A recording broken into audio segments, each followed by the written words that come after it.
Tenenbaums. Here we are in our third week of Wes Anderson movie review, so on to his third feature, The Royal Tenenbaums. And just like you did with Rushmore last week, Nate, I'm going to show my cards right now. This is my favorite Wes Anderson movie out of all of them. And you're going to expect me to gush over this one. But, Nate, let's just go right into the performances. I think that Bottle Rocket was like raw Wes Anderson, whereas Royal Tenenbaums, this is like proto Wes Anderson as far as like a lot of his movies kind of follow the same template. Big ensemble cast, family issues, just these really vibrant sets. I think like this is the movie where he really started to find his true art form. Yeah, especially his color scheme too. Like you really can tell through Wes Anderson's films, like the color schemes he uses. It's really like muted tones, sort of like pastel colors types. And this one really highlights like how colorful he can utilize his sets, costumes, things like that. Yeah. So, but yeah, big cast. This is like still to date one of his biggest casts he's ever done. Yeah, and just a great amazing cast. And from top to bottom, everybody in the large roles played by like Gene Hackman and Luke Wilson, Ben Stiller also. But even like the few minutes we get Bill Murray in this movie, he's so great with his character Dudley. And I gotta say that, like I said with other previous Wes Anderson movies, this is my favorite Gene Hackman performance. Royal Tenenbaum, even more than like Lex Luthor, or even more than Little Bill Hickok from Unforgiven. This is the Gene Hackman performance, in my opinion. Wow, yeah, I do think Gene Hackman like holds this movie together very, very well. It surprises me that he hasn't used Gene Hackman again after this film, because they work so well together, and he fits into this type of dry drama comedy type of thing. But I wouldn't say it's my favorite of Gene Hackman, but I think it's a very, very good performance by Gene Hackman. You mentioned in Bottle Rocket, there are some just like a little off-key performances where you're like, not too believable. And this one, not one bad performance at all. No, they're just top to bottom. I mean, even Danny Glover. Like, Danny Glover's great in this movie. Like, there's so many unsung heroes. You could just Alec Baldwin's voice. Yes, and the narration, I gotta say, the opening of this movie is one of my favorite openings of a movie of all time. The narration, it kind of serves like an old school chorus in a play would, where they like he sets the stage and gives you all the backstory and information, and then like once the story's in motion, he kind of takes a back seat. You get a few little parts where he narrates, but it's mostly the beginning and the end kind of bookend his narration. I think his voice is just so perfect for this movie. It is. And speaking of bookend, I really noticed that Rushmore was more like a play. It opens with the curtains. He sort of is a playwright and everything in the movie. Yeah, and the in acts this one, are separated in months. Right. And in this one, you're almost checking out a book called The Royal Tenenbaums that, you stamp and everything, you take out, and you go through chapters. So this is more of a book, I would say, because it's narrated and all that. So I got that more book feel to it this time watching it. Actually, watching it again, it's a very dramatic movie. This has a lot of elements of, adoption, abandonment, like just suicidal tendencies, all sorts of things in this movie that this is...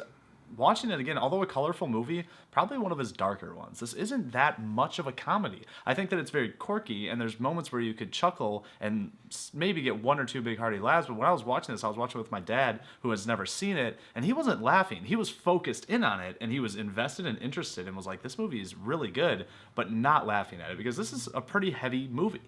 Yeah, this movie. The first time I saw it, I was a teenager, and I wasn't really into it. I didn't really catch on to it. In fact, I'll be honest, I didn't really enjoy this movie the first time I watched it. Yeah, I was indifferent with it when I first saw it. But once I grew up and I matured and I revisited it again, and I knew these characters and I knew the situation they were in, that's when the comedy... I think this movie's funnier the second time around. Yeah. Once you know these characters and just, what their kind of like quirks to their personalities are, and just the journey that they've been through to get to this point. That's when the comedy comes out, where you're not so much paying attention as to the events of the story being told, but like these character moments. There are so many characters, and they all play it very well, but I just wish that... it's hard to say that I wish that there was less characters so they could concentrate more, but I want more of who Bill Murray is. I want more of, they could have made like an individual movie on each one of these characters. Sometimes I just feel like it's a little crowded sometimes when I watch this movie. Yeah, I can see that. And, but...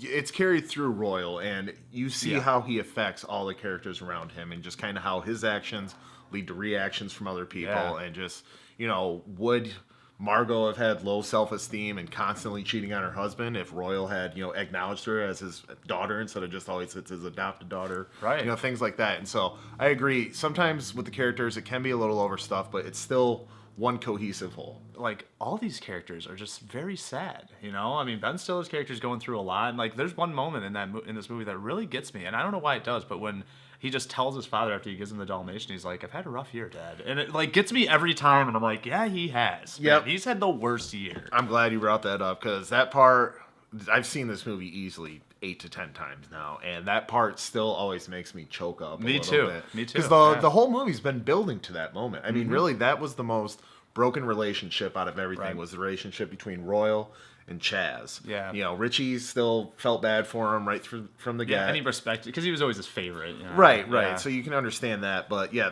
the movie builds up to that moment at the end, and you know, speaking of that moment, that lateral shot where every that. character has their little moment in there and kind of wraps up their story. Just once again, one of my favorite endings or beginnings to a movie, and also one of my favorite endings. Yeah, it does really wrap up in a nice little. You feel very satisfied at the end of this movie. It doesn't leave you high and dry or anything like that. You're just like, it's almost like you just let out a breath and you're like good to go. Yeah, and just like you said last week about Rushmore, this is one of my favorite soundtracks. Probably my favorite soundtrack of any Wes Anderson movie. I mean, yeah, Van Morrison, the opening With Hey Jude Hey is Jude. so good. I remember seeing it like and watching it. I'm like, I know this song. What's this? And then when the fa la la la, la, I'm like, oh my god, it's Hey Jude. So I know you love the Rushmore soundtrack. That's probably my second favorite of his, Yeah. but Royal Tenenbaums is easily my favorite. Yeah. Buffs. All right, Nate, we gushed over this one. This is definitely one of Wes Anderson's most enjoyable movies. So why don't you tell me how much you enjoyed it with your score? Yeah, I wouldn't say that I gushed a lot over this movie. I do love this movie, but you're right. I picked it apart more than I ever have before when watching it,